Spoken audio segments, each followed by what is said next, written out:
కూడి చేసిన మీ అందరికీ అవకాశం వందనాలు. అట్లాగే ఈ అవకాశం ఇచ్చినటువంటి స్థానిక కాపులు ముగ్గురికి నా యొక్క ప్రత్యేకమైన వందనాలు తెలియజేసుకుంటున్నాను. ధ్యాన సువార్త లూకా సువార్త 6వ అధ్యాయం మనం ధ్యానిస్తున్నాం ఈరోజు. సో దీంట్లో వచ్చేసి ప్రభు మాట్లాడుతున్న ప్రతి మాట ఈ 6వ అధ్యాయంలో ప్రభువు వివరిస్తున్నాడు, ప్రభువు చెప్తున్నాడు.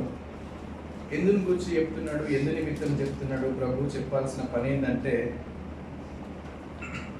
ఇక్కడ ప్రత్యేకంగా ఆయన శిష్యులను ఏర్పరచుకుంటాడు. శిష్యులకు ఉండాల్సిన విలువలు,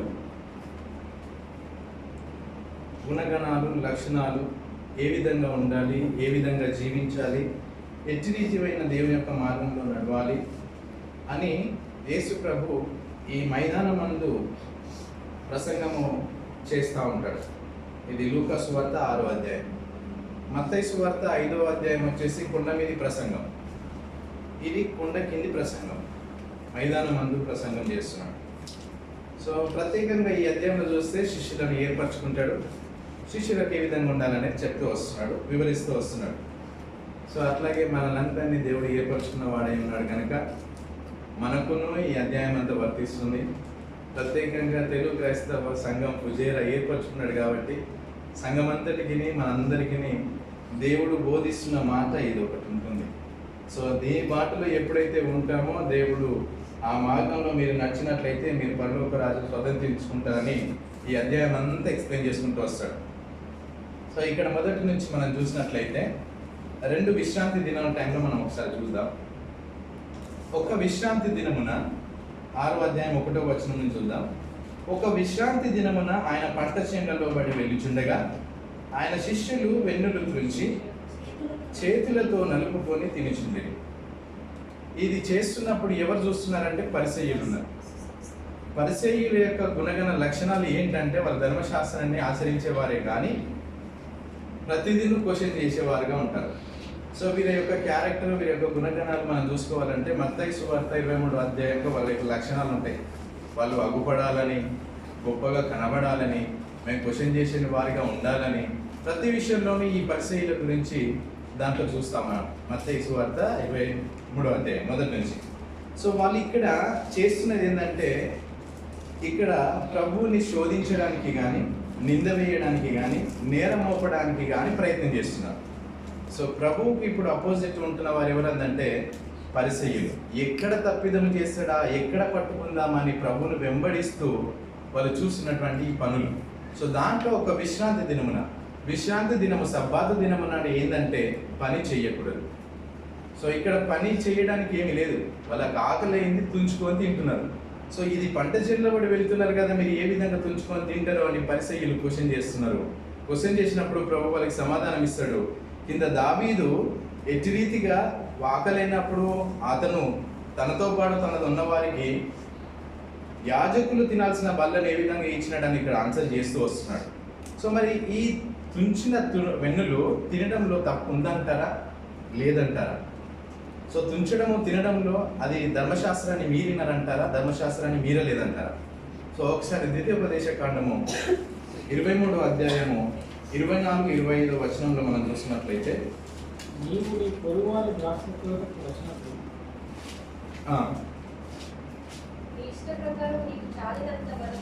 నీకు చాలినంత వరకు ద్రాక్ష పండ్లు తినవచ్చును కానీ నీ పాత్రలో వాటిని వేసుకునకూడదు. ఒకటి ఇక్కడ ఏమంటున్నాడంటే తినవచ్చు, ఎంతైనా తినండి, కడుపు నిండా తినండి, కానీ వాటిని మీ పాత్రలో వేసుకొని దాచిపెట్టుకోకూడదు. అది పనితో సమానమవుతుంది.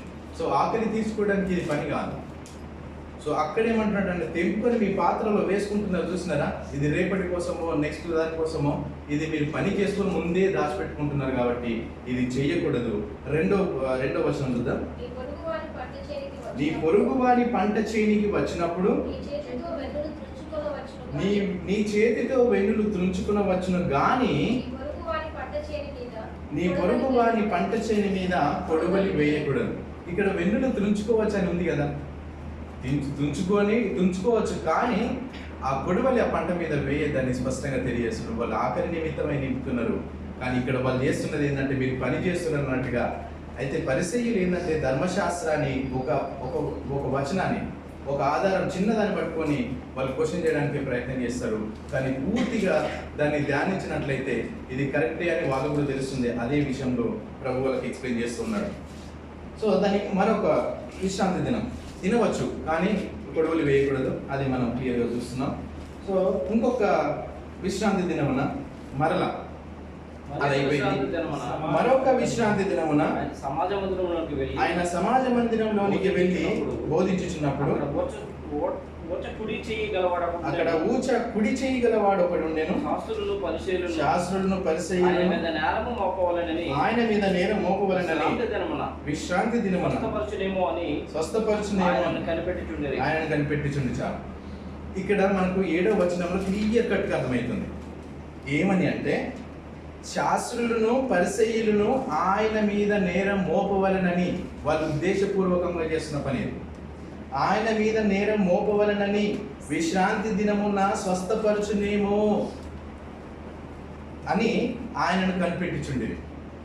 వాళ్ళు నేరం మోపాలని, ఆయన స్వస్థత చేస్తాడని తెలుసు. ఆయన ఏ విధంగా చేస్తాడని కనిపెట్టడానికి వీళ్ళు పరిసయ్యులు శాస్త్రులు వేచి చూస్తున్నారు. అక్కడ ఒక సన్నివేశాన్ని వీళ్ళు క్రియేట్ చేసినారు. ఏమనంటే ఊచ కుడి చేయగలవాడు ఒకడున్నాడు. వాడిని తీసుకొచ్చి ఆ సమాజ మందిరంలో పెట్టినారు వాళ్ళు. పెట్టిన తర్వాత ప్రభు ఆ మందిరంలోకి వచ్చి బోధిస్తున్నప్పుడు ఆ ఊచ చేయగలవాడిని చూసినాడు.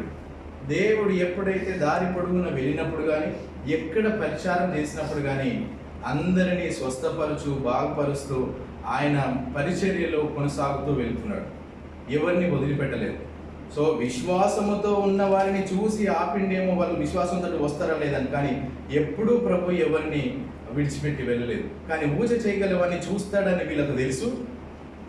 ఎక్కడ తప్పు నేరం మోపాలని వీళ్ళు ప్రయత్నం చేసి వెయిట్ చేస్తున్నారు ఈ పరిసయ్యులు. సో వీళ్ళ ఆలోచనలు కూడా ప్రభు ఎరిగింది అక్కడ. వీళ్ళ ఆలోచన దాని కింద 8వ వచనంలో ఉంటుంది. అయితే ఆయన వారి ఆలోచనలు ఎరిగి వీళ్ళు ఏ విధంగా సన్నివేశాన్ని క్రియేట్ చేసినారో, అతన్ని తీసుకొచ్చి పెట్టినారో ఇది ప్రభువుకంతా తెలుసు. సబ్బాతు దినం అనే యాజమానుడు ఎవరు? ప్రభువే కదా. సో ఈయనకు మొత్తం అంటే మనసు హృదయాన్ని ఎరిగిన దేవుడు, ఇవన్నీ ఆయనకు తెలుసు. అయినప్పటికీ ఆ ఊచ చేయగల వారిని నిలబెట్టి మధ్యలో నిలబెట్టి అప్పుడు వీళ్ళకు క్వశ్చన్ చేస్తున్నాడు. ఏమని క్వశ్చన్ చేస్తున్నాడు అంటే అప్పుడు యేసు విశ్రాంతి దినమున మేలు చేయుట ధర్మమా, కీడు చేయుట ధర్మమా, ప్రాణ రక్షణ ధర్మమా, ప్రాణహత్య ధర్మమా అని అడుగుతున్నాడు. చూడండి, ఆ రోజులలో ఏదో పశువు గుందులో పడింది, తీయచ్చా తీయరాదా, ఎన్నో క్వశ్చన్స్, ఎన్నో మార్లు పలు శోధనలతో శోధించిన వారు ఉన్నారు కదా. ఇప్పుడు ప్రాణ హాని ధర్మమా, ప్రాణ హత్య ధర్మమా, మేలు చేయుట ధర్మమా, కీడు చేయుట ధర్మమా, ఏది ధర్మమో చెప్పండి అని పరిసయ్యులు అన్నప్పటికీ, వాళ్ళని అడిగినప్పటికీ ఎవరు సపోర్ట్ చేస్తారు? ఎవరూ సపోర్ట్ చేయలేరు. దేవుడు అతన్ని స్వస్థపరిచినాడు. అతను స్వస్థత నిండిన తర్వాత, స్వస్థత పొందుకున్న తర్వాత వీరు ఆ రోజు విశ్రాంతి దినమున చేయరానిది చేసినాడని. ఎందుకు చేయరానిది చేసినాడు? చేయలేదు కదా. ప్రభు వచ్చిందే అన్ని పనులు చేయడానికి. ఆ ధర్మశాస్త్రంలో ఉన్న అంతా వీళ్ళు పాటిస్తున్నారు అని చెప్పడానికి వాళ్ళు అక్కడ మనం చూస్తాం. మత్తయి సువార్త 23వ అధ్యాయం వాళ్ళ లక్షణాలు ఏ విధంగా ఉంటాయని. కానీ ప్రభువు స్వస్థపరిచినాడు. ఆ తర్వాత వాళ్ళు వెర్రి కోపం గల వారైనారు. ఎందుకు స్వస్థపరిచినాడు అంటే వీళ్ళ లక్షణాలు ఎట్లుంటాయంటే మంచి చేయాలని కాదు, కీడు చేయాలనే వాళ్ళ ఆలోచనలు ఏంటి, దురాలోచనలు ఏంటి అనేది వీళ్ళు కనబడాలనే నిమిత్తమే. ఎక్సలెంట్ ఉంటుంది తెలుసా మత్తయి సువార్తలో, దాంట్లో వాళ్ళ లక్షణాలు. సో వాళ్ళు అగ్గుపడాలనే తప్ప మంచి చేయాలని ఏది కాదు, వాళ్ళ భారం దింపాలని వాళ్ళ లక్షణాలు కాదు. ఇది పరిశీలన చేస్తుంది. అద్భుత రీతిగా 2 విశ్రాంతి దినాల్లో దేవుడు ఇట్టి రీతిగా వాళ్ళకు సమాధానం ఇస్తూ వస్తున్నాడు. ఇప్పుడు ప్రత్యేకంగా ఈ అధ్యాయం అంతటికి ఏంటంటే శిష్యులను ఏర్పరిచి వాళ్ళకు ఉండాల్సిన విలువలను ఎట్ల విధంగా పాటించాలనేది అద్భుత రీతిగా ఈ కింది భాగం నుంచి దేవుడు శిష్యులకు ఉండాల్సింది నేర్పిస్తున్నాడు. ఆయన ప్రత్యేకంగా ఏర్పరచుకుంటున్నాడు. అనేక మంది శిష్యులు ఉన్నారు. వారందరిలో 12 మందినే తీసుకుంటున్నాడు. అందులో ద్రోహి అయిన ఒక వ్యక్తిని కూడా తీసుకుంటున్నాడు. సో అదంతా ఒక ప్రణాళిక. దేవునికి ముందే తెలుసు ఎవరు ఎలాంటి వాళ్ళో తెలుసు, ఎవరితోటి ఏ పని అవుతుందో తెలుసు. దేవుడు హృదయాన్ని ఎరిగిన దేవుడు. సో వాళ్ళందరిలో 12 మందిని ఏర్పరచుకుంటాడు. ఆ 12 మందిని కింది చూస్తే దేవుడు ఏ విధంగా ఏర్పరచుకుంటాడంటే, మొదట ఆయన ఒక కొండ మీదికి వెళ్ళి ఆ రాత్రంతా ప్రార్థనలో గడిపి, ఇది ఒక్క మాట మనం గుర్తుపెట్టుకుందాం. ఎప్పుడైతే ఏదైనా పని ప్రారంభిస్తున్నామో, ఏదైనా కార్యక్రమం చేయాల్సిన ఆలోచన వస్తుందో, ప్రార్థన పూర్వకంగా మొదలు పెట్టడం అనేది ఇక్కడ మనం చూస్తాం. శిష్యులను కానీ, మన పనులు కానీ, మన జీవితం కానీ ఏదైనప్పటికీ ప్రార్థన పూర్వకముగా మొదలుపెట్టిన ప్రతి పనిని దేవుని పక్షాన చేస్తే మనం ప్రతిదీ విజయం పొందుకుంటామని. సో ఈ ప్రార్థన పూర్వకంగా రాత్రంతా కొండ మీద గడిపినాడు. ఆ కొండ మీద గడిపిన తర్వాత ఉదయకాలం వాళ్ళని పిలిచి వారిలో 12 మందిని ఏర్పరచుకుంటాడు. 12 మందితో పాటు ఆ కొండ దిగి కిందికి వస్తాడు మైదానం మందు. అక్కడ ఎవరెవరి పేర్లు అనేది 12 మంది పేర్లు ఉన్నారు. తొందరలో మనం ముగించుకుందాం. ఈ 12 మంది పేర్లు ఉన్నప్పుడు ఆ 12 మంది ఉంటారు. వారితో పాటు కొన్ని దేశాల నుంచి, కొన్ని ప్రాంతాల నుంచి, కొన్ని ఏరియాల నుంచి అనేక మంది వస్తారు. అనారోగ్యపరంగా కానీ, అపవిత్రాత్మ పట్టిన వారు కానీ వీళ్ళందరూ వస్తారు. ఆ యొక్క ప్రభువు ఆయనలో నుంచి ఒక ప్రభావము, ఆయన ప్రార్థన పూర్వకంగా రాత్రంతా గడిపిన మనలో కూడా చూడండి. మన ఆత్మ ఎప్పుడైతే మనం దేవునిలో సంతోషిస్తామో మనలో ఎంతో ఆనందం ఉంటుంది, మనలో ఒక ప్రభావంలా కనిపిస్తుంది. సో ఇది కాదంటారా, అందరి అనుభూతి ఉంటుంది. సో అలాంటి ప్రభావం దేవునితో రాత్రంతా గడిపినాడు. తెల్లవారులా వాళ్ళని పిలుచుకొని వాళ్ళతో పాటు కొండ కిందికి వచ్చి అక్కడ చూస్తున్నప్పుడు అనేక మంది వచ్చినారు. ఆ వచ్చినప్పుడు వాళ్ళందరినీ స్వస్థపరుస్తూ వస్తున్నాడు. అందరు అపవిత్రాత్మలను విడిచిపెట్టి వెళ్ళిపోతున్నారు. సో ఇదంతా చూస్తున్నప్పుడు ఆయనను తాకాలని అక్కడ ఉన్న వాళ్ళు కూడా ఆతృత పడుతున్నారు. సో ఆ విధంగా దేవుని యొక్క ఆత్మ ద్వారా అనేక స్వస్థతలు, ఎన్నో మేలు చేస్తా ఉన్నాడు. సో దాని కిందికి వస్తూ శిష్యుల తట్టు చూచి వీళ్ళకు ఏ విధంగా ఈ లోకంలో ఉన్నది, ఏ విధంగా మీరు చెయ్యాలి అంటే దానికి కావాల్సిన కొన్ని గుణగణాలు చెప్తూ వస్తున్నాడు. అందరు శిష్యుల తట్టు చూచుచు పారచూచి ఇట్లా నేను, బీదలైన మీరు ధన్యులు, దేవుని రాజ్యం ఇది. ఇప్పుడు ఆకలి కొనిచున్న మీరు ధన్యులు, మీరు తృప్తిపరచబడుదురు. ఇప్పుడు ఏడ్చుచున్న మీరు ధన్యులు, మీరు నవ్వుదురు. మనుష్య కుమారుని నిమిత్తం మనుషులు మిమ్మల్ని ద్వేషించి వెలివేసి నిందించి మీ పేరు చెడ్డదని కొట్టివేయినప్పుడు మీరు ధన్యులు. చూడండి, ఇక్కడ 4 ధన్యతల గురించి మాట్లాడాను. మనం 9 ధన్యతల గురించి నేర్చుకున్నాం కొండ మీది ప్రసంగంలో. మత్తయి సువార్త 5వ అధ్యాయంలో కొండ మీద ప్రసంగంలో ఆ 9 ధన్యతలు, ఇలా 4 ధన్యతలు. అంటే అది మనం చూస్తూ వస్తున్నాం. ఇక్కడ ఉండాల్సినవి కూడా అవి వాటితో పాటు ఈయన ఇంకా చెప్తూ, ఇక ఇవి షార్ట్ కట్లో వాళ్ళకన్నీ చెప్తూ ఈ విధంగా మీరు ఉంటే ధన్యులు. మీ నిమిత్తం కాదు, మనుష్య కుమారుని నిమిత్తము మీరు నిందించి, మీ మనుషులు మిమ్మల్ని ద్వేషించి వెలివేసి నిందించి మీ పేరు చెడ్డదని ఈ లోకంలో ఉన్న అన్యులే కానీ అవిశ్వాసులే కానీ మిమ్మల్ని దూషించి దేవుని నిమిత్తం మీరు చేస్తున్న పరిచర్యలో ఎలాంటి ఆటంకం వచ్చినా ఆ ఆటంకంలో మీరు భరించినట్లయితే మీరు ధన్యులు. మీరు ఆత్మ విషయం అయితే పోరాడుతున్నారా? నూతన ఆత్మ కోసం ప్రార్థన చేస్తున్నారా? నూతన ఆత్మ కోసం మీరు వేరే వాళ్ళకి చెప్పాలని ఆశిస్తున్నారా? మీరు ధన్యులు.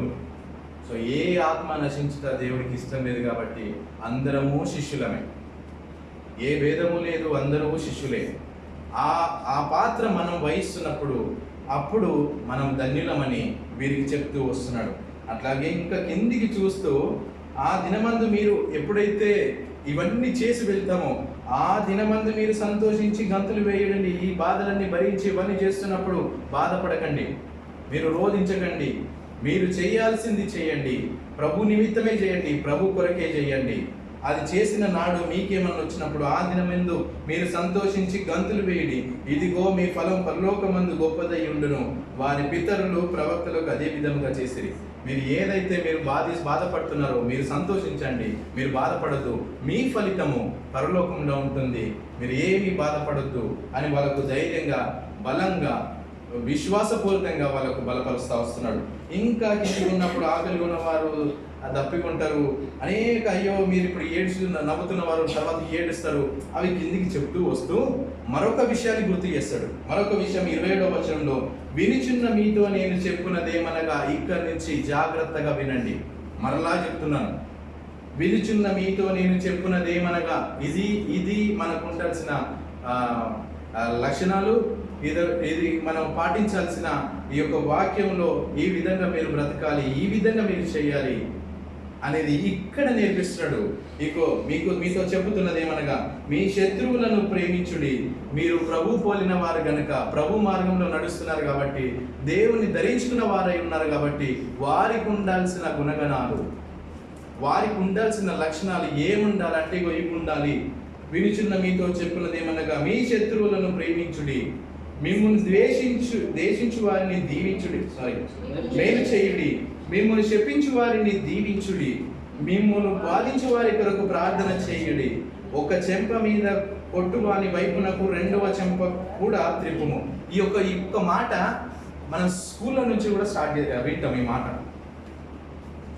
జాతి పితామహుడు మహాత్మా గాంధీ ఆయన చనిపోయేటప్పుడు అప్పటికి ఈ యొక్క ఇండియాలో ఏమంటారు, ఆయన చెప్పిన ఒక సెంటెన్స్ ఏంటంటే, ఒక చెంప మీద కొడితే రెండో చెంప మీద కూడా చూపిమన్నాడు. ఎక్కడికి వెళ్ళి తీసుకున్నాడు ఈ వాడు? ప్రతిదిను ఈ బోధకు లక్షణాలు ఉండాల్సింది.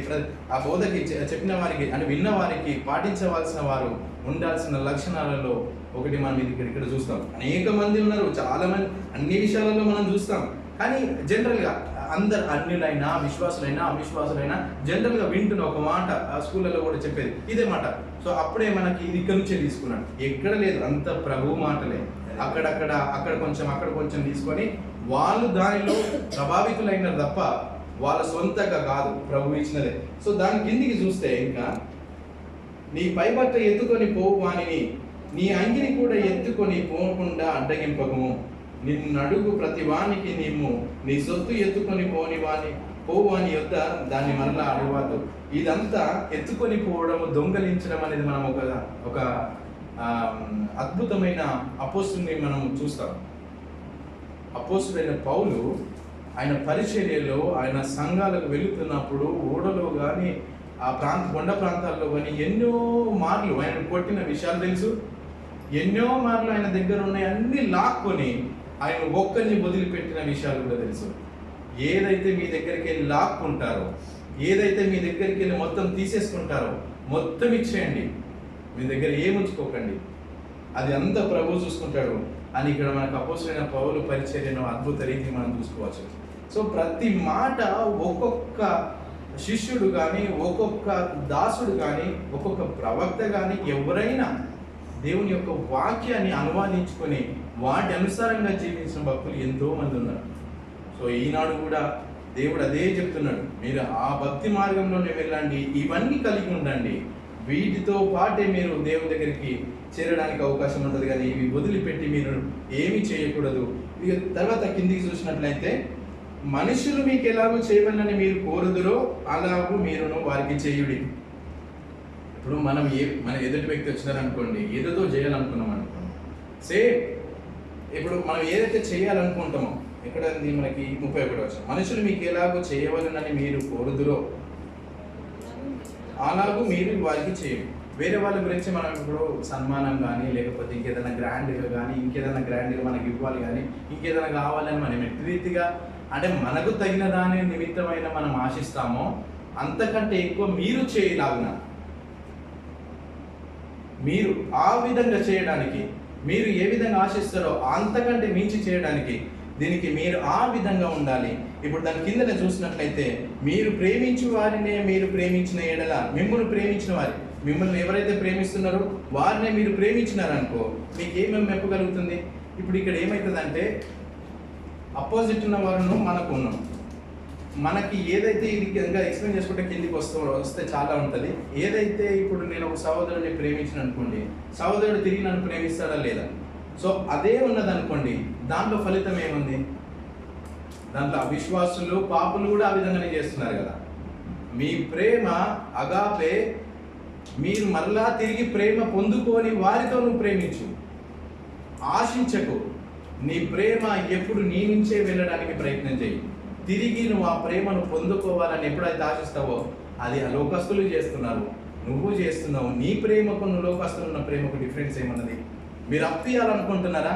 తిరిగి మళ్ళీ తీసుకోవాలి అనే వారికి ఇచ్చినారనుకోండి, సేమ్ వడ్డీకి వాళ్ళు ఇస్తారు, లేదంటే నార్మల్గా ఇస్తారు, మళ్ళీ తీసుకుంటారు.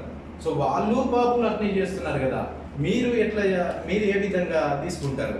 వాళ్ళకి మీకు డిఫరెన్స్ లేదా అని ఎన్నో మార్లు, ఎన్నో రకాలుగా, ఎన్నో ఉపమానాలు, ఎన్నో ఎగ్జాంపుల్స్గా వాళ్ళకు చెప్తూ వస్తున్నాడు. ఆ విధంగా మీరు ఉండకండి. మీరు ఇచ్చే అప్పైన పేదవాళ్ళు లేనప్పుడు, విధవరాళ్ళు, తల్లిదండ్రులు లేని వాళ్ళు, విడిచిపెట్టబడిన వాళ్ళు, వాళ్ళకు మీరు ఇచ్చి మళ్ళీ వారి నుంచి ఆశించడం చూసండి. అలాంటి సేవ చేయండి, అలాంటిది మీరు విత్తండి. అప్పుడు మీకు పరలోకం నుంచి వస్తుంది. తిరిగి ఆశించొద్దు. ప్రేమనైనా సరే మీ నుంచి ప్రేమే చూపియండి, అతన్ని తిరిగి ఆశించొద్దు. ఇది ఏదైనా ఈ విధంగా ఉండాలి. మీరు వెళుతున్నది అనేక ప్రాంతాల దగ్గరికి, అనేక మందిని కలుస్తారు. అక్కడ మీ ప్రేమను చూస్తూ వాళ్ళు మీ దేవునిలోకి వచ్చేటట్టుగా చూడండి.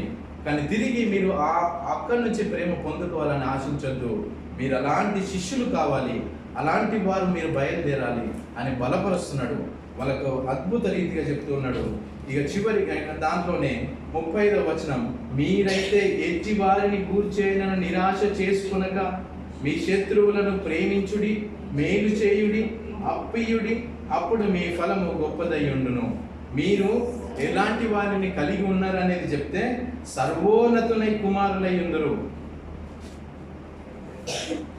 ఆయన కృతజ్ఞత లేని వారి ఎడల, దుష్టుల ఎడలను ఉపకారి అయి ఉన్నాడు. ఆయన కృతజ్ఞత, ఇప్పుడు ఏదైనా మనం చేసినాం అనుకోండి, ఎవరికైనా సహాయం కానీ, లేకపోతే ఏదైనా మాట కానీ, ఏదో విధంగా వాళ్ళు కృతజ్ఞత పరంగా వాళ్ళకు థ్యాంక్స్ చెప్పడమో, లేకపోతే తిరిగి ఏదైనా మనకు చేయలేరు అనుకోండి, అది మనం ఆశించొద్దు. ఆ విధంగా మనం ఉండలేదు. ఆ కృతజ్ఞత లేని వారి పట్లనే దేవుడు చేస్తున్నాడు. దేవునికి ఉండాల్సిన లక్షణాలు నీకున్నాయి కాబట్టి నువ్వెందుకు ఆలోచన చేస్తావు? దేవుడు ఏదైతే చేస్తున్నాడో, ఏ మార్గంలో అయితే నడిపిస్తున్నాడో అదే మార్గమే నడవాలి తప్ప మళ్ళీ క్రీస్తును కాదని, దేవుడు చేసే పనులు కాదని నువ్వు క్రీస్తును పోలిన వ్యక్తిపై ఉన్నావు. ఇక్కడ అది గుర్తుపెట్టుకోవాలి. మనం క్రీస్తును పోలిన వ్యక్తి ఉన్నాం కాబట్టి క్రీస్తు ఏదైతే చేసినాడో, ఏదైతే ఆశించలేదో, ఏదైతే ఇచ్చినాడో అది అక్కడ వరకే కానీ తిరిగి పొందుకోవడానికి కానీ, తిరిగి తీసుకోవడానికి కానీ మనకు లేదు. అది ఆశించొద్దు. కఠినుల ఎడలను దేవుడే చూస్తున్నాడు. ఇక్కడ ఉపకారి అయి ఉన్నాడు కాబట్టి మీ తండ్రి కనికరం గలవాడై ఉన్నట్టు మీరు కనికరం గలవారై ఉండుడి. ఎప్పుడూ కనికరం గలవారమై ఉండాలి. ప్రతి విషయంలోనూ కనికరం గలవారమై ఉండాలి. ఎట్టి అద్భుత రీతికి ఇవన్నీ చూస్తూ వాళ్ళని ఎట్టి రీతికి బలపరుస్తున్నాడు. ఇంకా చాలా కిందికి వస్తుంటది. అయితే చివరి వచనం, చివరిలో 38లో లాస్ట్లో, మీరు ఏ కొలతతో కొలుతురో ఆ కొలతతోనే మీకు మరలా కొలవబడనని చెప్పాను. చివరికి ఒకటే మాట చెప్పినాడు, ఏదైతే వెతుతావో, ఏదైతే నువ్వు పంచుతావో, తిరిగి ఆశించవో, ఒకవేళ ఇక్కడే నువ్వు ఆశించినావు అనుకో, నీకు పరలోకమందు ప్రతిఫలం లేదు. ప్రతిఫలం పరలోకమందు పొందాలి అంటే ఇక్కడే నువ్వు ఇచ్చి మర్చిపోవాలి, ఇక్కడే ఇచ్చి వదిలేసేయాలి. నువ్వు ఏది నువ్వు ఆశించకూడదు, ఏది నువ్వు పొందుకోకూడదు.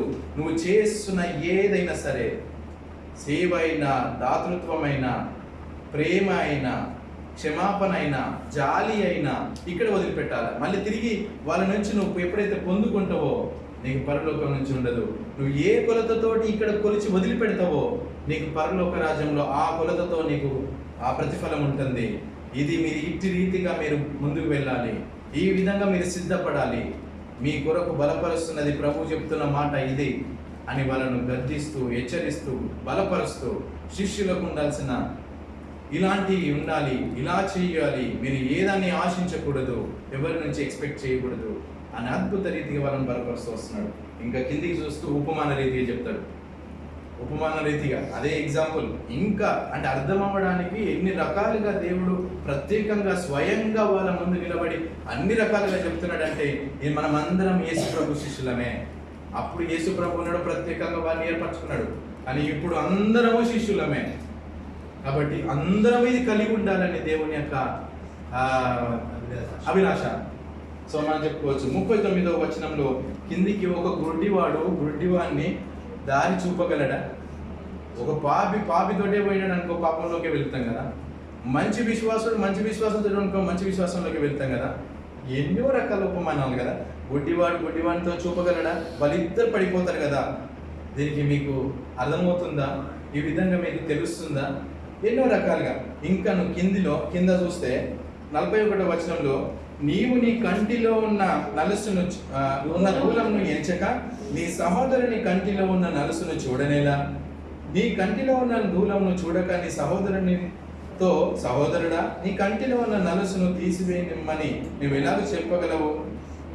ఇప్పుడు ఇక్కడ కంటిలో ఉన్న నలుసు అంటే మన జీవితంలో ఉన్న పాపం. నలుసు చూస్తున్నప్పుడు ఎప్పుడు కనుగుడ్డుకి తగులుతూ వస్తుంటుంది, నొప్పేస్తా వస్తుంటుంది, చూడడానికి బాగుండదు. కానీ అది అధిగమించి ఎదుటి వాళ్ళ దగ్గర నలుసు ఉంది అని అనిపిస్తుంది. ఎందుకంటే మన దగ్గరనే ఒక నలుసు కనిపిస్తుంది కాబట్టి ఆ నలుసు ఫోకస్ చేసినప్పుడు ఎదుటి వాని కన్నులో కూడా సేమ్ అట్లే ఉందన్నట్టు అనిపిస్తుంది.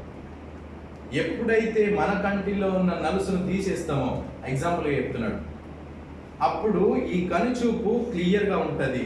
ఎదుటి వాళ్ళ దగ్గర ఉన్నదా లేదా నలుసు నువ్వు చూడగలుగుతావు. ఎప్పుడైతే నీలో పాపం ఉంటుందో ఆ పాపం అనేది అన్నిటినీ మూసివేస్తుంది, కన్నులు తెరవకుండా మూసేస్తుంది.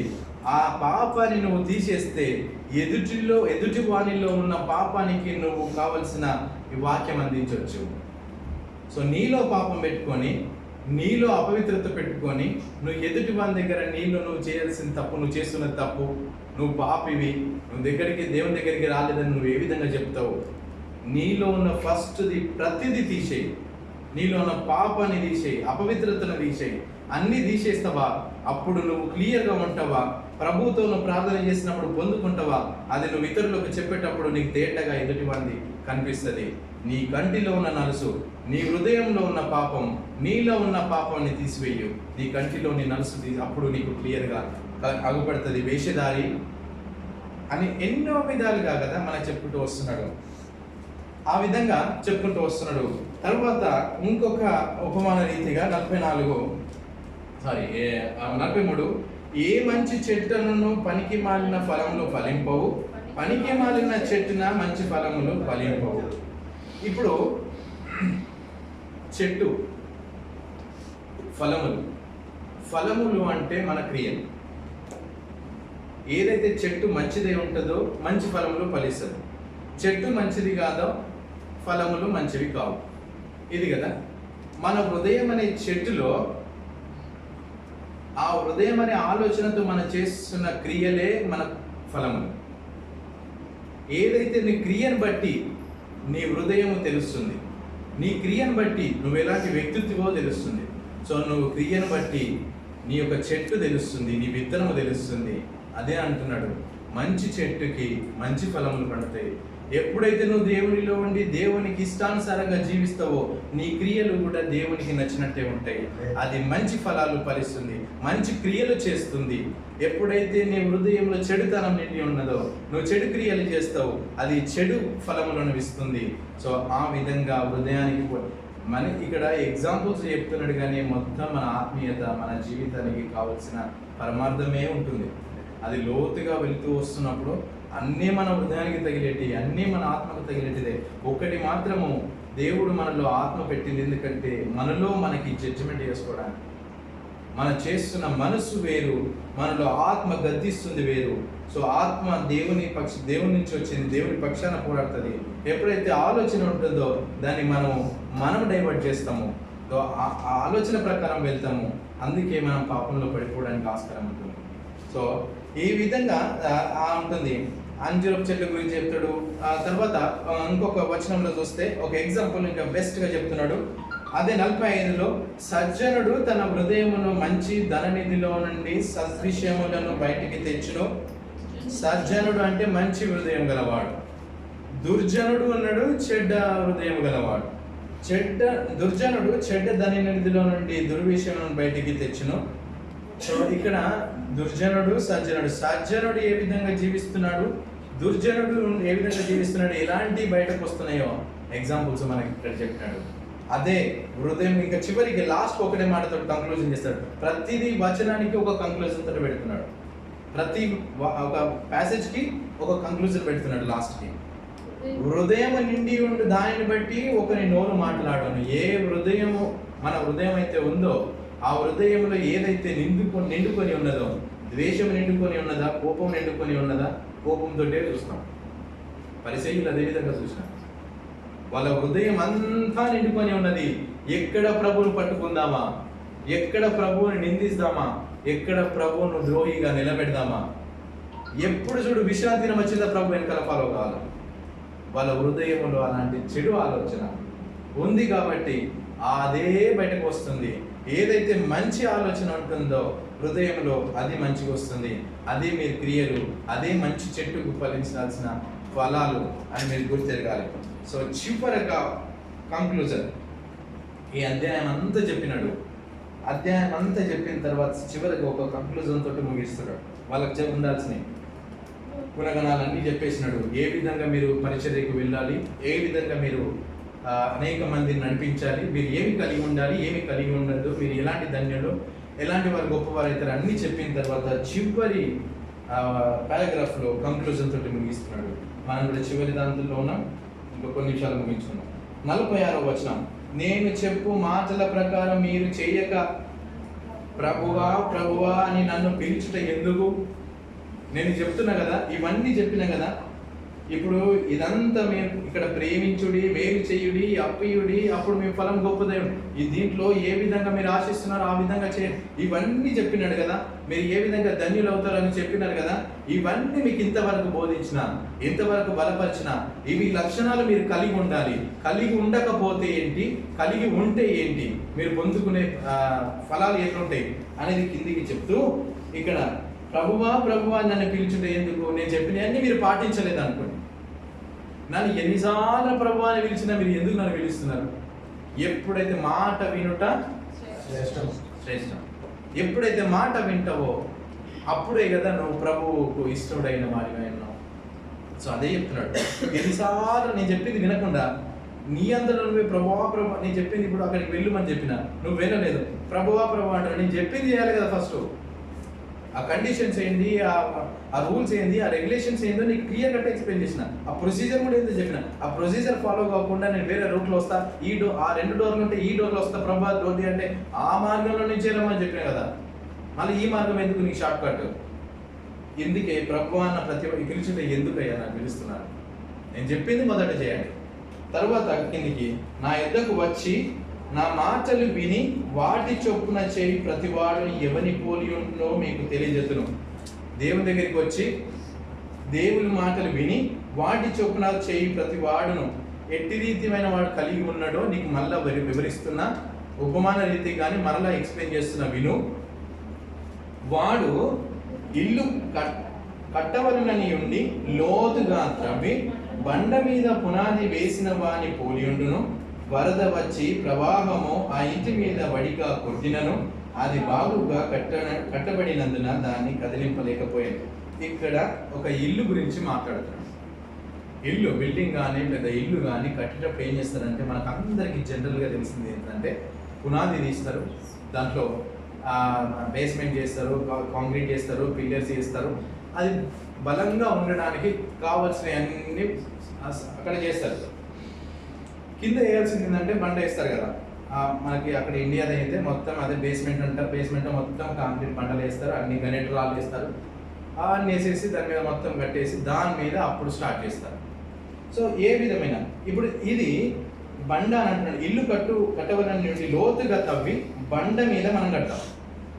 ఇప్పుడు ఈ బండ అనేది మనం ఎన్నో రాయి అయినా బండ అయినా తలకు మూల రాయి అని ప్రభు ఏం చెప్పినాడు?